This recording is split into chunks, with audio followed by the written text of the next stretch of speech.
All right, you guys, Scott here. Let me tell you some things, all right?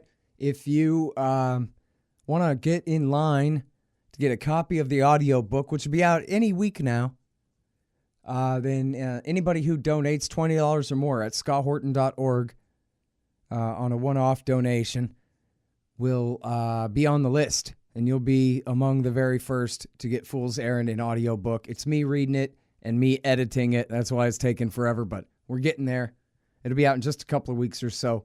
So do that at scotthorton.org/donate. Of course, any donation of $50 or more to scotthorton.org or the Libertarian Institute, and you get a signed copy of the book, Fool's Errand. If you donate $200 to scotthorton.org, the show, or the Libertarian Institute, then you get a lifetime subscription to Listen and Think audiobooks. Libertarian audiobooks, that is. Look them up at listenandthink.com. Now, here's how to support this show. Sign up for the podcast feed at scotthorton.org and sign up for the whole show stuff there, the Q&A. I'm going to do a new one of those sometime soon, I promise. Get the live show back going on. Sign up to support at patreon.com. Anybody who signs up at patreon.com/Scott Horton Show, and you get 2 audiobooks from Listen and Think Audio. Anybody who signs up to donate $1 or more at patreon.com/Scott Horton Show. And then, of course, at scotthorton.org/donate, you can sign up for single or monthly donations by way of PayPal. And I really appreciate those. Everybody who signed up and kept them up over the years means a lot to me. And the more you guys do that, the better it is. So, yeah, do that. And got great kickbacks for you, too. Other audiobooks and other deals if you check out scotthorton.org/donate. Also, shop Amazon.com by way of the link at the top of the page on the right-hand side of the page there at scotthorton.org. And, hey, give me a good review on iTunes or Stitcher and, share the show on social media and all that. Sorry I'm late. I had to stop by the Wax Museum again and give the finger to FDR. We know Al-Qaeda, Zawahiri, is supporting the opposition in Syria. Are we supporting Al-Qaeda in Syria? Well, it's a proud day for America. And by God, we've kicked Vietnam syndrome once and for all. Thank you very, very much. I say it again, you've been had. You've been took. You've been hoodwinked. These witnesses are trying to simply deny things that just about everybody else accepts as fact. He came, he saw, he died. Well, we ain't killing their army, but we killing them. We be on CNN like, say our name, bitch, say it 3 times. The meeting of the largest armies in the history of the world. Then there's going to be an invasion. All right, you guys, introducing our friend John Feffer. He's just back from a trip all around the world or something. Welcome back to the show. How you doing, John? Good. Thanks for having me back on the show. I always love talking to you. Where you been? I was in South Korea and Japan. Okay, so tell me everything that you want to say. Well, I was there ahead of Donald Trump, and I can say that at least in South Korea, people were very concerned about president and his threats toward North Korea, and there was considerable protests even leading up to his arrival. I suspect that they will intensify when he gets there tomorrow. All right, and so, well, what's he doing there anyway? Well, he is going to sit down with Moon Jae-in, relatively short visit. The purpose of the visits to South Korea, China, and Japan are largely to kind of escalate the campaign against North Korea, to get China to do more, to reassure South Korea that the United States is still willing to defend the country, and probably to kind of sit down with Shinzo Abe and turn up the rhetoric against North Korea, since Shinzo Abe in Japan is no fan of the government in North Korea. Probably there'll be some discussions about trade and economic issues, since the president has expressed not a great deal of support for the current U.S. South Korean free trade agreement.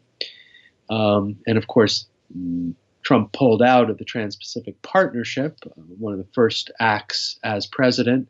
So he has some discussions to pursue with the various countries on what could possibly replace that regional trade agreement. All right. So now on the issue of China, do more about North Korea. What the hell does that mean? Well, so far, China actually has done more than it usually does with respect to North Korea. That is, it has more or less supported UN sanctions. It has cut off more of its financial connections to the country. It has agreed to limit import-export, basically sending oil in one direction and bringing coal in from North Korea. But that hasn't led to North Korea actually changing its behavior. So the Trump administration, like all previous administrations, believes that it can get China to do more, i.e., cut off all contacts with North Korea. Actually, the Trump administration has been pressuring a number of countries to actually pull out their embassies. India and the UK have pointedly said no, that they'd like to have a point of contact with North Korea. With China, the Trump administration, I think, would like to get it on board a kind of regime change program, something that China traditionally has been dead set against. So my guess is that Trump will follow up on what Rex Tillerson said, which was that China can either follow U.S. dictates in a friendly manner, or the United States will get tough with China, i.e., will impose economic sanctions of its own against China. So I think that's the message that Donald Trump will be bringing to China. Now, in the past, Trump has actually switched positions on China. He was very much aggressive in his rhetoric toward China during the campaign. And then, of course, he changed around not shortly before and then certainly after meeting Xi Jinping in the United States. Perhaps that is correlated with his own personal and his family's business connections in China, which were facilitated, shall we say, shortly after he became president. But there has been news more recently, in the last week or two, of a shift in the administration toward a more aggressive position toward China, with several appointments going forward. And so we'll see, I guess, with Trump in China, whether that reporting actually is accurate, or whether Donald Trump still thinks of Xi Jinping as his ally, either in working on North Korea policy or more generally looking at the world.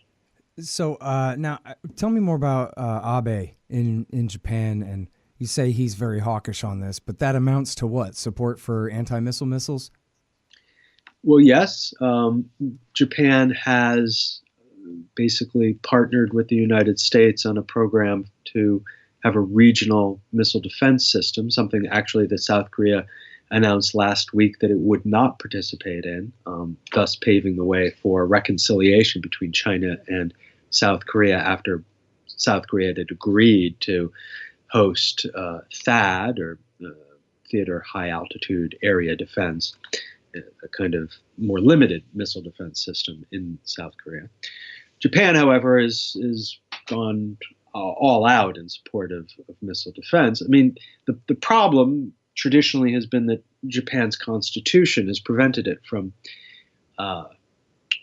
participating in such ventures, not because I mean, the Constitution basically says that Japan cannot have an offensively arrayed military. That's the famous Article 9. And so missile defense is, of course, defense. So that is not necessarily a problem. But in order to participate in regional missile defense, Japan actually has to import and potentially sell as well arms, which previously had been prohibited by the Constitution. But Abe and some of his predecessors have gradually changed the implementation of the Constitution to permit such participation in missile defense. Abe, of course, wants to go further. He wants to get rid of Article 9 altogether, change the Constitution so that Japan can have, quote unquote, normal military. As your listeners probably know, Japan has what's called self-defense forces, but it's been many decades, actually, since self-defense forces were strictly self-defense. They've gradually acquired more military capabilities. And of course, Japan is one of the leading importers of arms in the world and has, a huge military budget.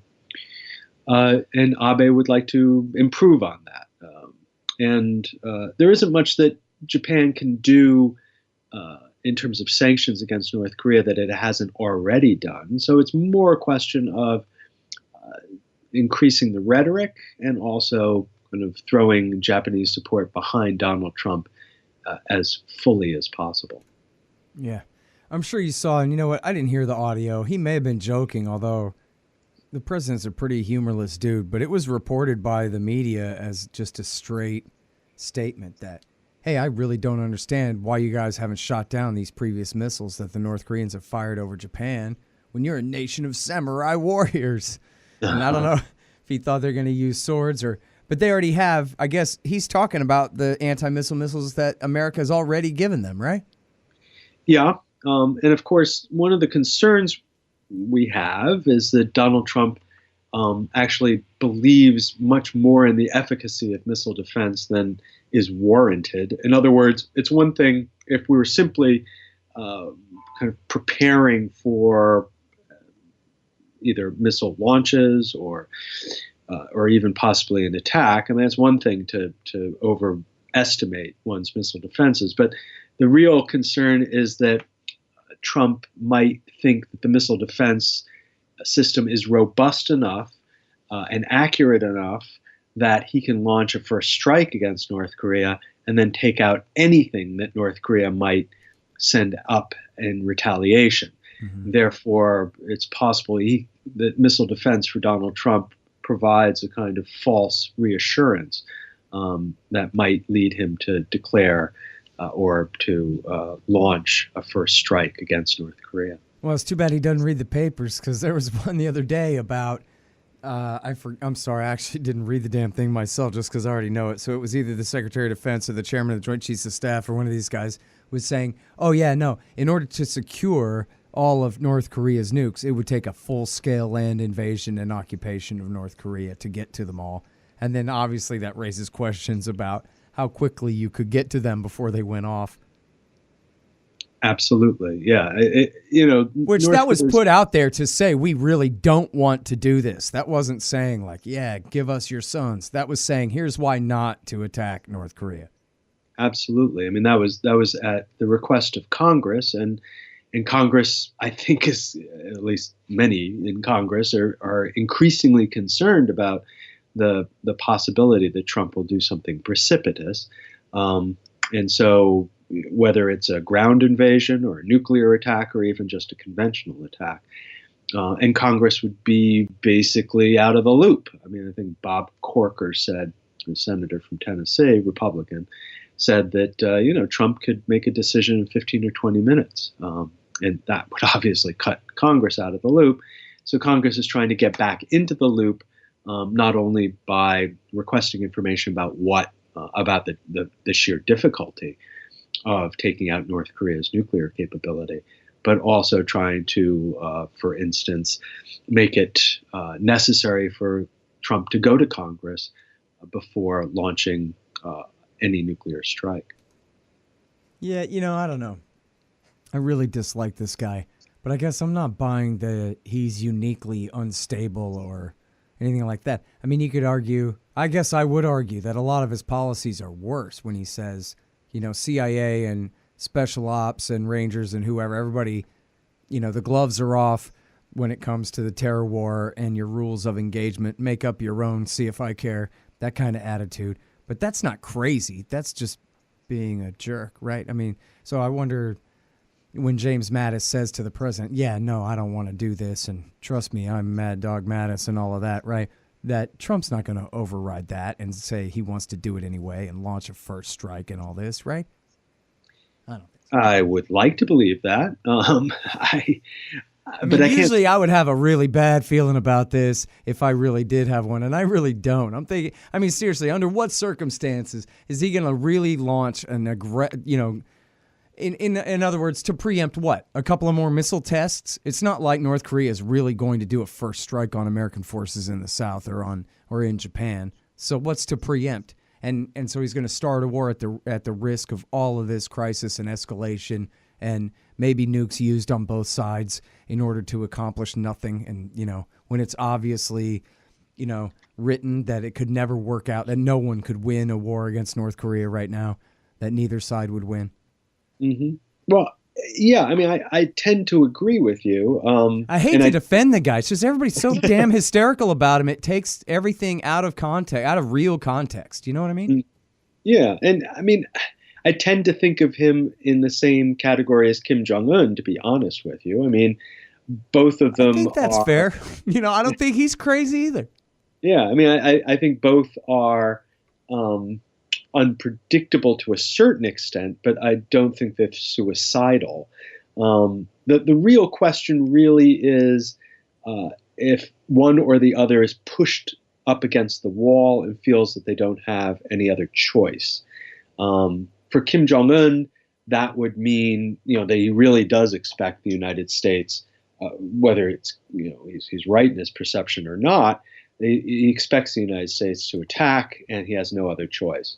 For Donald Trump, it might be a matter of false intelligence. It might be false perceptions. Let's say that North Korea follows through on a missile test that does go into the waters around Guam, as North Korea said it might, but that's interpreted falsely as an attack on U.S. territory, and therefore it wouldn't, in fact, be a first strike by the United States, but a retaliatory strike.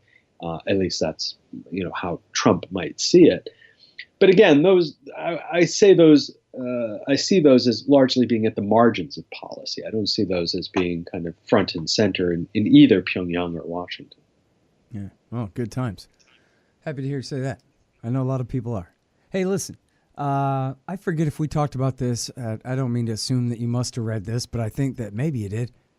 This article, it was pointed out by the China hand, Peter Lee, to me on Twitter. It was in the Los Angeles Times, and it was written by a guy from, I think it was a Hoover Institution guy.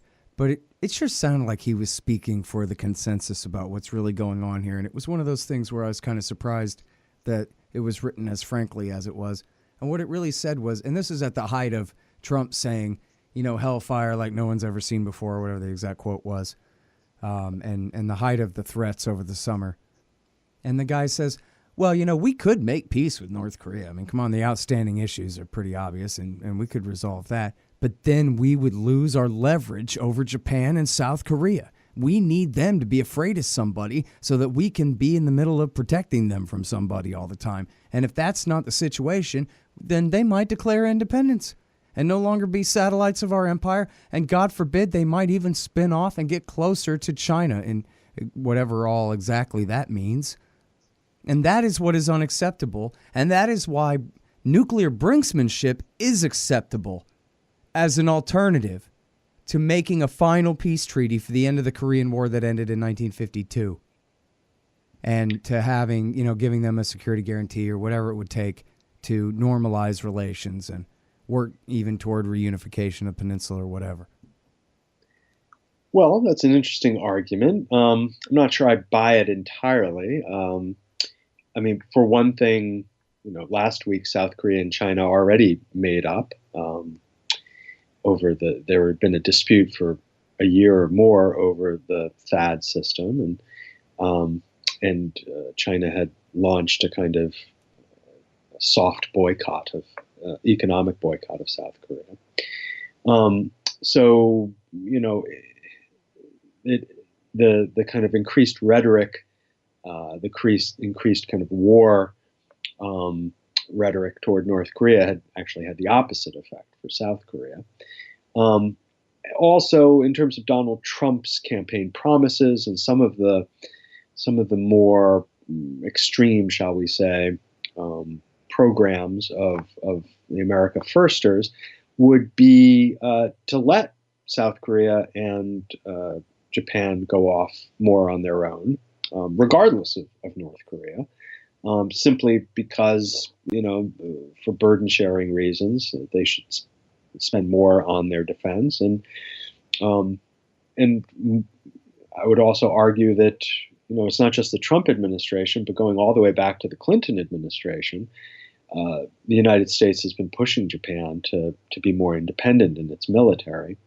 So I'm not sure I really would buy that argument. I mean, I'm more persuaded by the notion. Well, I mean, the argument that that's part of America's motive. That's how the Americans think about this, or what? Yes, that American policymakers are using the North Korea threat to hold over Japan and South Korea to because that's a separate question from whether it's working or not, right? Yes, that's true. But I would argue that it's more likely that the United States uses the North Korea threat more in terms of its relationship with China. Number one, because it allows the United States to spend an enormous amount on its Asia military presence by using North Korea as the rationale, rather than saying we're actually containing China, which is that's a very important point. Mm-hmm. Economic ally of the United States. And also, the North Korea threat enables us to have a certain amount of leverage over China, since China is not happy with its ally, and we can kind of extract some concessions from China as a result of North Korea's "quote unquote" bad behavior. So I think I'm more persuaded by the China problem rather than our alliance relationships with South Korea and Japan. Mm-hmm. Well, although even in this article, he was really fair. China was sort of the background to all of this, is that's the real competition. This is how we keep these guys in our camp, kind of thing. Although, yeah, I guess I should send you the article and then ask you what you think of it. All right. Now, so, hey, do me a favor, and let's talk about the old days a little bit here, because people ask me about this, but you're the real expert. And there's a popular meme going around on Facebook and Twitter, I guess, that says, oh, Bill Clinton gave the North Koreans 2 nuclear reactors, basically giving them nuclear weapons, and this is all his fault. And apparently, everybody's right-wing cousin and uncle are sending this around and believing it. So what's the truth of all that? Yeah, I saw Donald Trump on Fox News saying that we gave them billions of dollars plus other things, which is an interesting claim. He might have gotten it confused with his own claims about what we gave Iran. But in any case, during the agreed framework, which was signed in 1994 between the United States and North Korea, the United States agreed to provide not money, in fact, no money at all, but some heavy fuel oil. And the heavy fuel oil was actually temporary, because this kind of core of the agreement was the provision of 2 light water nuclear reactors. And that actually was not going to be paid for the most part, by the United States, because Congress was pretty hostile to the agreement, particularly after 1996 and the turnover in Congress to Republican. but it was going to be paid for by South Korea mostly, although there were some contributions from Japan, I believe. The South Koreans, from what I understand, did start putting together these reactors to send up north, and a big hole was dug, but basically nothing concrete ever came of it. And the North Koreans were kind of pissed off at that. The heavy fuel oil was meant to compensate their energy needs, or provide their energy needs, until those light water reactors were up and running. So we ended up not actually giving, well, anything other than the heavy fuel oil to the North Koreans. Well, it's in Andrew Coburn's book that it was Donald Rumsfeld's company that got the contract to build the light water reactors, although they never followed through with it. I don't know how much of the money they still got to keep. There was a lot of money that was provided through KEDO, which was the Korea Peninsula Energy Development Organization, which was the organization that was set up from the agreed framework. So certainly some folks got money out of that, but it wasn't the North Koreans. All right, hang on just one second. Hey, guys, here's some stuff you got to buy. No dev, no ops, no IT. It's on Amazon.com. It's by Hussein Badakhshani. It's how to run your technology business like a libertarian. No dev, no ops, no IT. The War State by Mike Swanson. This is about the rise of the military-industrial complex in the days of Harry Truman, Ike Eisenhower, and John F. Kennedy. You'll definitely want to take a look at this. It's The War State by Mike Swanson. Also, he does investment advice at wallstreetwindow.com. You learn all about how the stock market works there and how to protect yourself and make some money at wallstreetwindow.com. If you want to buy some precious metals, what you do is you go to Roberts & Roberts Brokerage, Inc. They've been around since before me, back in the 1970s, rrbi.co.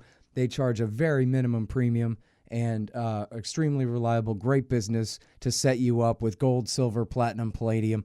You got to have some of your savings in metals. You go to Roberts & Roberts Brokerage, Inc., rrbi.co.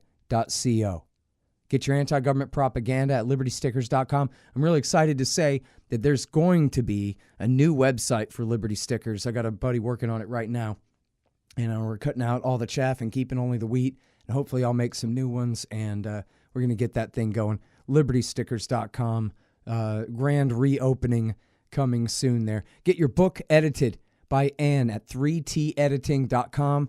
Sign up for Tom Wood's Liberty Classroom by way of the link on my website at scotthorton.org. Drink Darren's coffee. Buy parts for your mini bike and your go-karts at Go-Kart Galaxy. And listen here, man.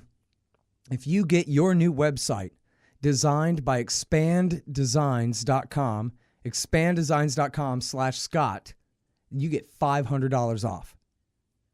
If you get your new website from expanddesigns.com, just go to expanddesigns.com/Scott and you will save $500. How do you like that? All right, so now 2002, I'm sorry if I'm repeating myself, but I just think this story is so important and hardly anybody knows it, and you're one of the brilliant geniuses who understands all this. I send people links to your articles all the time to kind of prove how this happened in 2002. And I'm not sure if you mentioned this part, but I'm pretty sure it's in War Made Easy by Norman Solomon, the movie War Made Easy. Anyway, there's footage of when the George W. Bush administration was brand new in 2001, where Colin Powell, the new Secretary of State, is giving this big speech about, oh, yeah, we're going to do this and we're going to do that. And one of the things is we're going to continue Bill Clinton's North Korea policy because basically it's working. And, yeah. And then in the background, as he's saying this, Dick Cheney and some of the neocons, I guess Wolfowitz and others, are sitting there grumbling, and Cheney's just scowling at him like, yeah, that's what you think. And then, of course, yeah, so 6 months later, a bunch of stuff happens. So I was... Well, 6 months later, the terror war begins. It was, a year and a half later. I guess a year later, they were in the Axis of Evil speech, but then it was a year and a half later, in the fall of 2002, that the agreed framework deal that the Clinton administration, because after all, as you say, the Americans never really lived up to their side of it, but the North Koreans had, or at least that was what was understood up until that point. And then, so how did it all break down? Well, it was under the Clinton administration that the intelligence services got wind of North Korea's efforts to basically construct a second path to a nuclear weapon, which was this highly enriched uranium program, HEU, which involves these centrifuges, very similar to what Iran had, what Pakistan had. And in fact, it was, at least from what we understand, a kind of a gift from Pakistan to North Korea. We don't know how big a program it was. I mean, the Clinton administration, it knew of it. It wasn't too concerned about it, and so it made some noises very quietly to North Korea, but it didn't make it public, and it didn't challenge North Korea in terms of compliance with the agreed framework. And indeed, one could argue, as some countries have argued, Iran among them, that highly enriched uranium is merely a way of having a civilian nuclear capability. And well, as in long fact, as yeah, I mean, my friend Gordon Pray there, who's a nuclear physicist, I'm pretty sure he said back then that their Soviet design reactor was originally designed to take highly enriched uranium in the first place. Yeah. So, they obviously could have made that argument. Of course, North Korea, during when it was first accused by the Bush administration, denied that it had the program, and then at one point even said that it had the right to do it, which I think what they meant was under the NPT they had the right to pursue a civilian nuclear capability. Mm-hmm. Although I guess they should have declared it. If it's true they really were spinning centrifuges, they should have declared it to the IAEA, and they hadn't, right?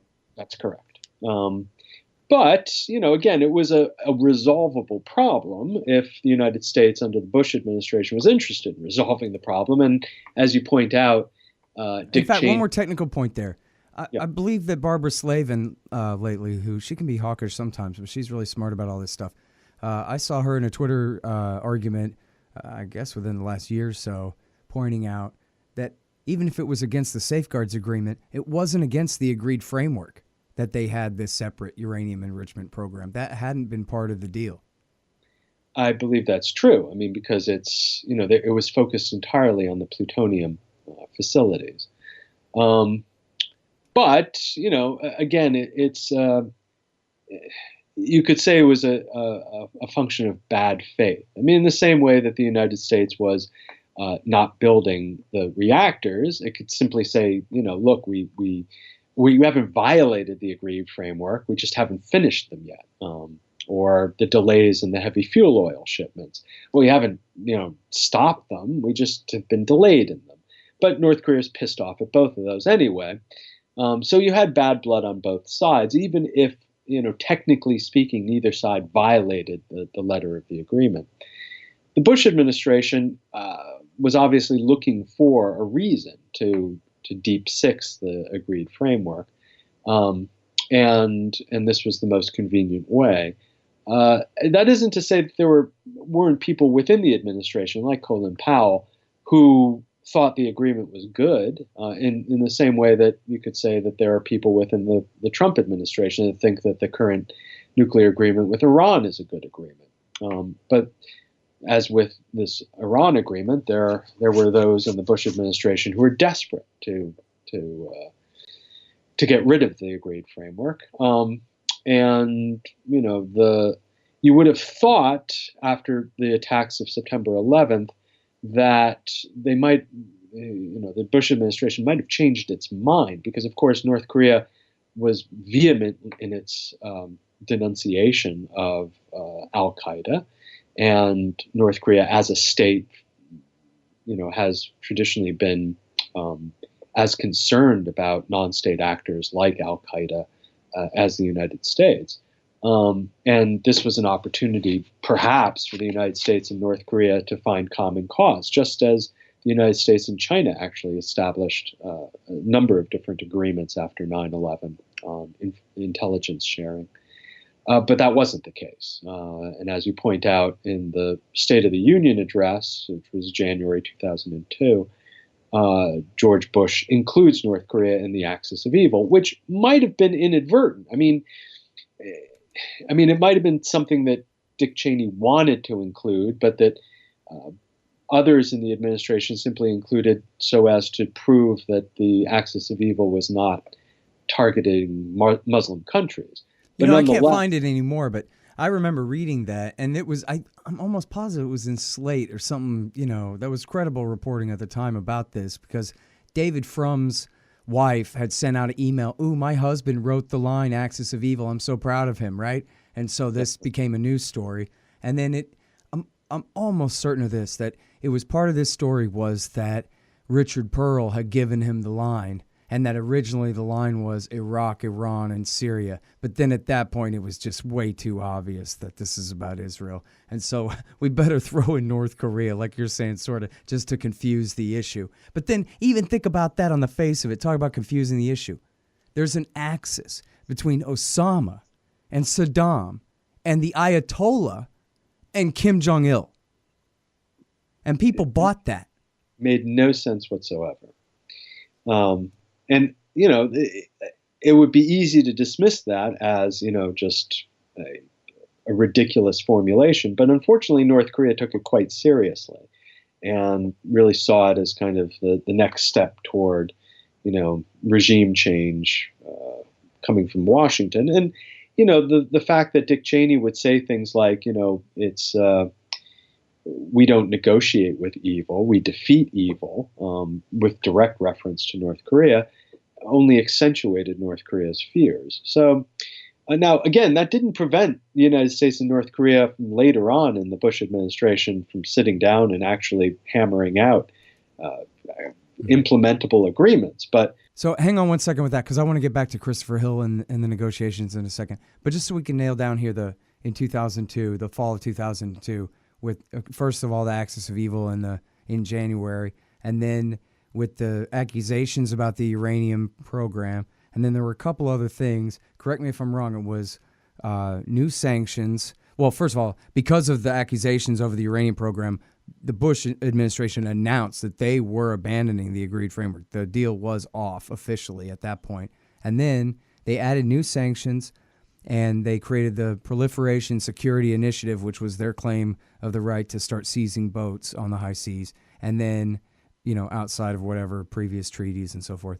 And then there was a nuclear posture review that mentioned North Korea as a place where they might have to do a preemptive nuclear strike. And that was only then that they finally withdrew from the Non-Proliferation Treaty, or announced that they were withdrawing from it, and started kicking the inspectors out. Do I have that right? Yeah. The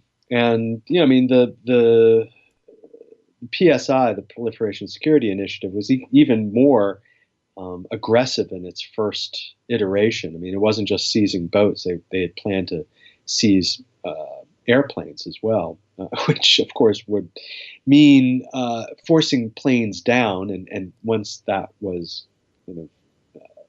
investigated in detail, they realized that would be an act of war. So they decided to scale that back. But there was a pretty aggressive campaign at that point to push North Korea up against the wall and precipitate regime change. And remember, this is not long after the famine. The famine in North Korea lasts from 95 until about 99, maybe the end of 1999, beginning of 2000.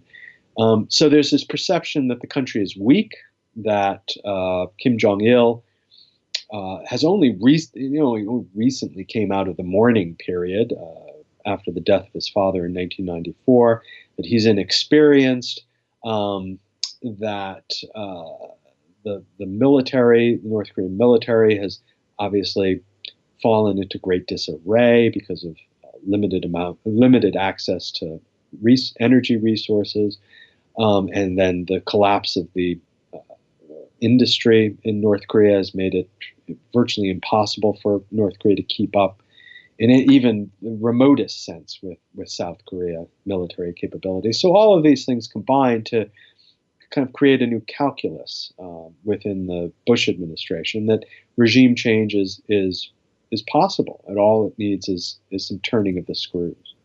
Now, that still doesn't make any sense, though, right? Because they're about to invade Iraq. They're about to put, the Army's active force in Mesopotamia. So, I mean, did the story ever come out about they had a spy there that they thought would be able to do an assassination for them? Or there was some real reason to think that it made any sense to provoke them, to deliberately provoke them into withdrawing from the Non-Proliferation Treaty and ending their cooperation with the IAEA. And pushing them again, I guess, in other words, into possession of nuclear weapons, which they now have by the dozens, apparently. Well, I think that I don't know if they had any, what they call, because that would have been the calculation, right? Like if you and me were evil and we worked in the Bush administration, we were like, okay, look, what we're going to do is we're going to break all the deals and we're going to provoke them into withdrawing from the treaty. But then we're going to make sure that we do our regime change before they make their first nuke, right? Because then once they make their first nuke, now they got nukes. And then, so how does this make sense, John? What am I missing here? Well, from their point of view, the scenario was going to look entirely different. The North Korean regime was going to collapse under its own, the weight of its own incompetence. South Korea was going to absorb this new entity, I'm sorry, but just to be clear here, you're saying the plan was not to provoke it. The plan was, don't worry, we can go ahead and invade Iraq and we're not going to attack North Korea. We're not going to do a regime change in North Korea. Just, we're so sure it's going to fall before they could get one nuke together that it's okay to go ahead. But I still don't understand, what's to gain from pushing them out of the NPT then? Well, I mean, how is that going to help topple the regime internally? You know what I mean? Mm-hmm. I don't think that, the calculation was that withdrawal from the NPT was going to hasten regime change. I think that the expectation was all the other associated strategies, right, sanctions, et cetera, was going to precipitate regime change. Yeah, but that this would be, what we might call low cost intervention. In other words, obviously the Pentagon wasn't going to have the resources to but invade. I'm just saying, like we were talking about, they went a lot further than sanctions, right? They did everything they could, it seems like. Is it only hindsight that says they were deliberately doing what John Bolton would do, which John Bolton did, push them out of the treaty and into nuclear bombs or toward them? Mm-hmm. Well, again, I don't think they expected that North Korea was going to acquire nuclear weapons. They thought they were wedded to the regime change, a regime collapse scenario. And, remember, this is something that previous, the Clinton administration expected the North Korean regime to collapse prior to 1994, because, of course, all the other communist countries in the world had collapsed. It seemed as if they were about to. So North Korea was clearly going to follow that pattern.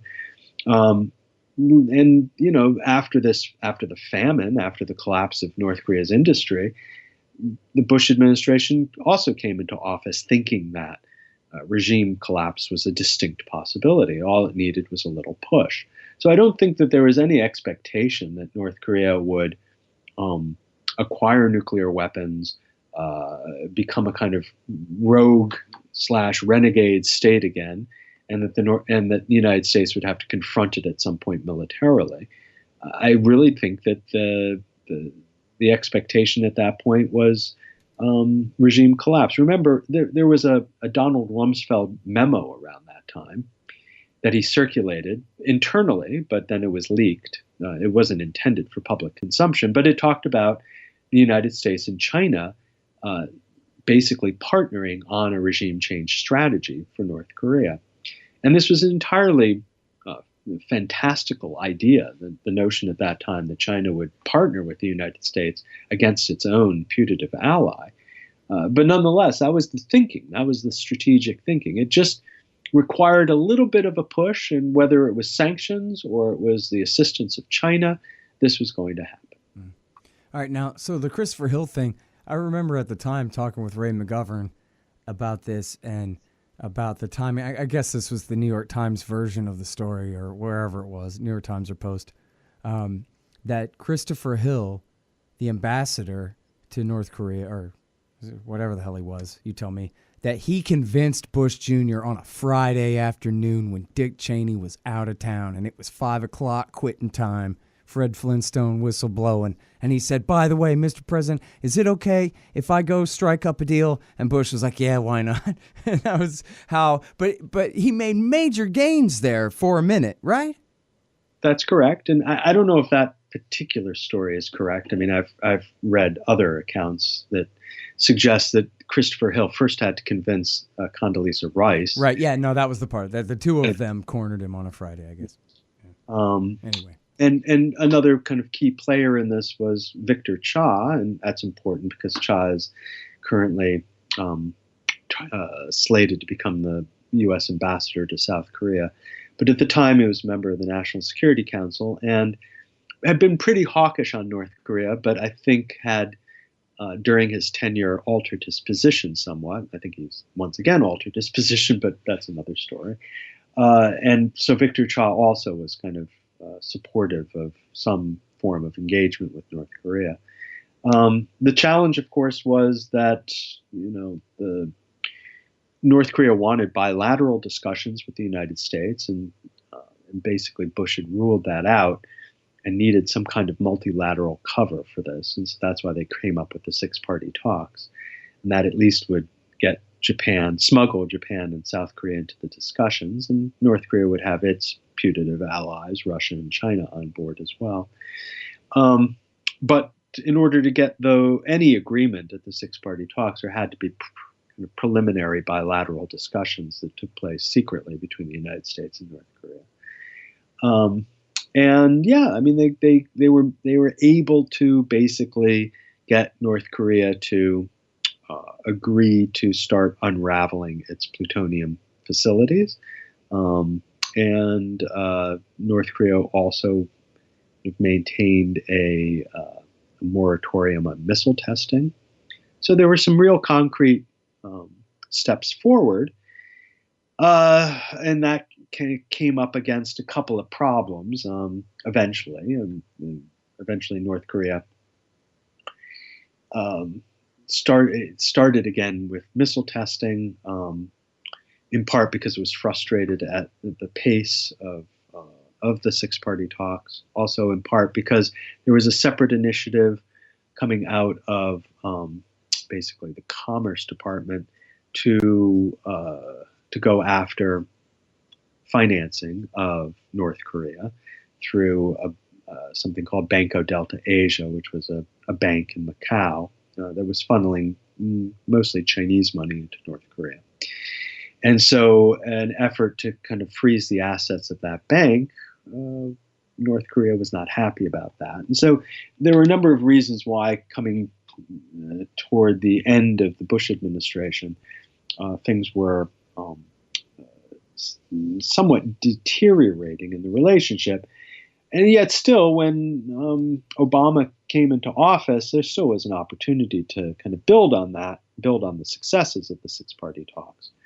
And that's, I think, what North Korea expected. But instead, it got basically 6 months of silence from the administration. Yeah. All right. Well, so listen, it seems like we got a problem when we got Donald Trump and his people running this thing. And I guess Rex Tillerson seems reasonable to look at. You know what I mean? He's a oil executive. So that means at the end of the day, he's got to be interested in prices and reality, or else he's fired. So unlike a politician who can get away with a whole Vietnam War, right, with no accountability at all. So anyway, and more.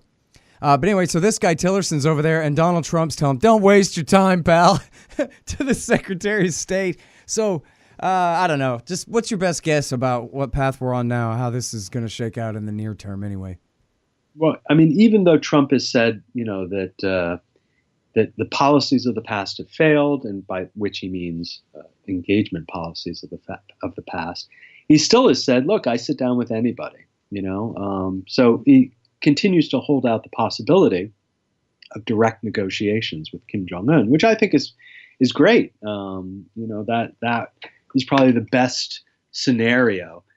Donald Trump seems to have an affection for strong-arm leaders, and so I don't see any reason why he and Kim Jong-un couldn't come up with some kind of a modus operandi for resolving the current crisis. On the other hand, Donald Trump also doesn't like it when he's crossed, and I think he feels that North Korea has consistently crossed him as president.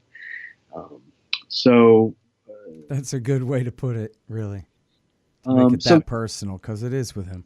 It is. Yeah. I think the most likely scenario is, despite the fact that Trump says that, the era of strategic patience is over, I still see that as the most probable outcome, in part because the military option basically is not on the table, even though no one in the U.S. government will admit that. And negotiations at the moment are somewhat remote. And so what other options are there? Well, the only other option is really strategic patience. And so strategic patience plus Donald Trump mouthing off on a routine basis. So that's my guess for the future. Yeah. Well, I'm a utopian. I think that if President Ron Paul just said, all right, look, here's the deal. We're pulling our military out, our Army and our Marines. We're pulling our Navy back.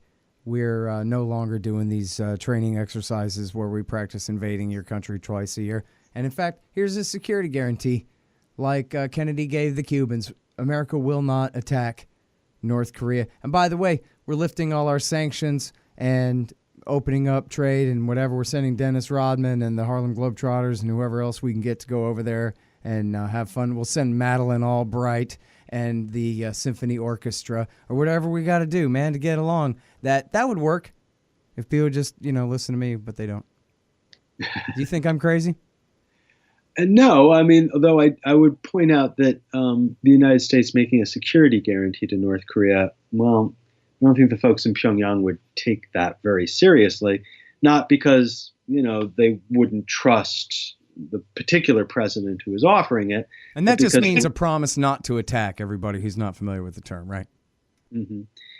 The North Koreans would be like, well, look, you say that today, but then you'll have elections and then you'll elect some dude who doesn't agree with that. So how can we really trust you all?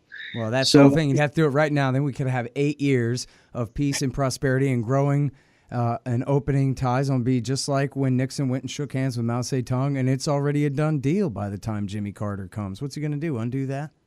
Yeah, I do think that if it's institutionalized, in other words, if it's a real relationship that's established between the United States and North Korea, then North Korea has no reason to use whatever weapons it has. And that's ultimately what we're looking toward, not the elimination of all of North Korea's weapons, because it's not going to get rid of all of its weapons. What we want to do is ensure that it doesn't use its weapons. And in order to do that, we have to have a relationship with the country. I think it's even possible, given enough welfare, which I'm against all taxation and everything, but come on, if we're talking about bribing the North Koreans out of their nukes, I'm for that. And I bet you there's a price on their nukes. Assuming the rest of what I said about dropping sanctions and opening ties and really warming up the relationship. Like, hey, you know what? It'd really make us feel better if you got rid of your nuclear weapons. I bet there's a price on that they'd be willing to accept. What do you think? No? Yeah. They were willing to accept at one point about I think it was $10 billion for its missile program that Israel offered. I do think there is a price, maybe not for its entire nuclear program, because again, it needs a deterrent. It believes that it needs a deterrent to prevent the United States or any other country from deciding to invade it. But how it defines that deterrent, well, that's open to debate. Well, after all, as we talked about, they were within the Non-Proliferation Treaty until the Bush administration made it impossible for them to remain in it. So it ought to be able to, it ought to be within reason to get them, maybe not easy, but possible to get them back under the old status as a non-nuclear weapon state. Well, it's not easy to bring a nuclear weapon state backward. It only happened one time, right, in South Africa? That's correct. And that required, a substantial change in government in South Africa. Yeah, it was the change of government coming that made the previous government abandon them, I think was how it That's went. correct. Fear of the new government having those weapons. Right. So I'm not particularly optimistic about the prospects of North Korea giving up its full nuclear weapons program. But I do think that it's possible to negotiate a kind of minimum deterrence, and so that North Korea doesn't have a huge program, doesn't have a capability of striking the United States, for instance. That I think is possible. All right, listen, man, I'm sorry I've taken up almost an hour of your afternoon here today, but I really appreciate you coming on the show again, John. No problem. I enjoyed it. Do great work there. All right, y'all, that is John Feffer. He leads the tribe over there at FPIF, Foreign Policy and Focus, a whole stable of great writers for you there, all anti-war stuff, all the time. John Feffer and the guys at FPIF.org. And, yeah, you know me. I'm scotthorton.org, libertarianinstitute.org, and twitter.com/Scott Horton Show, and, Google. Bye.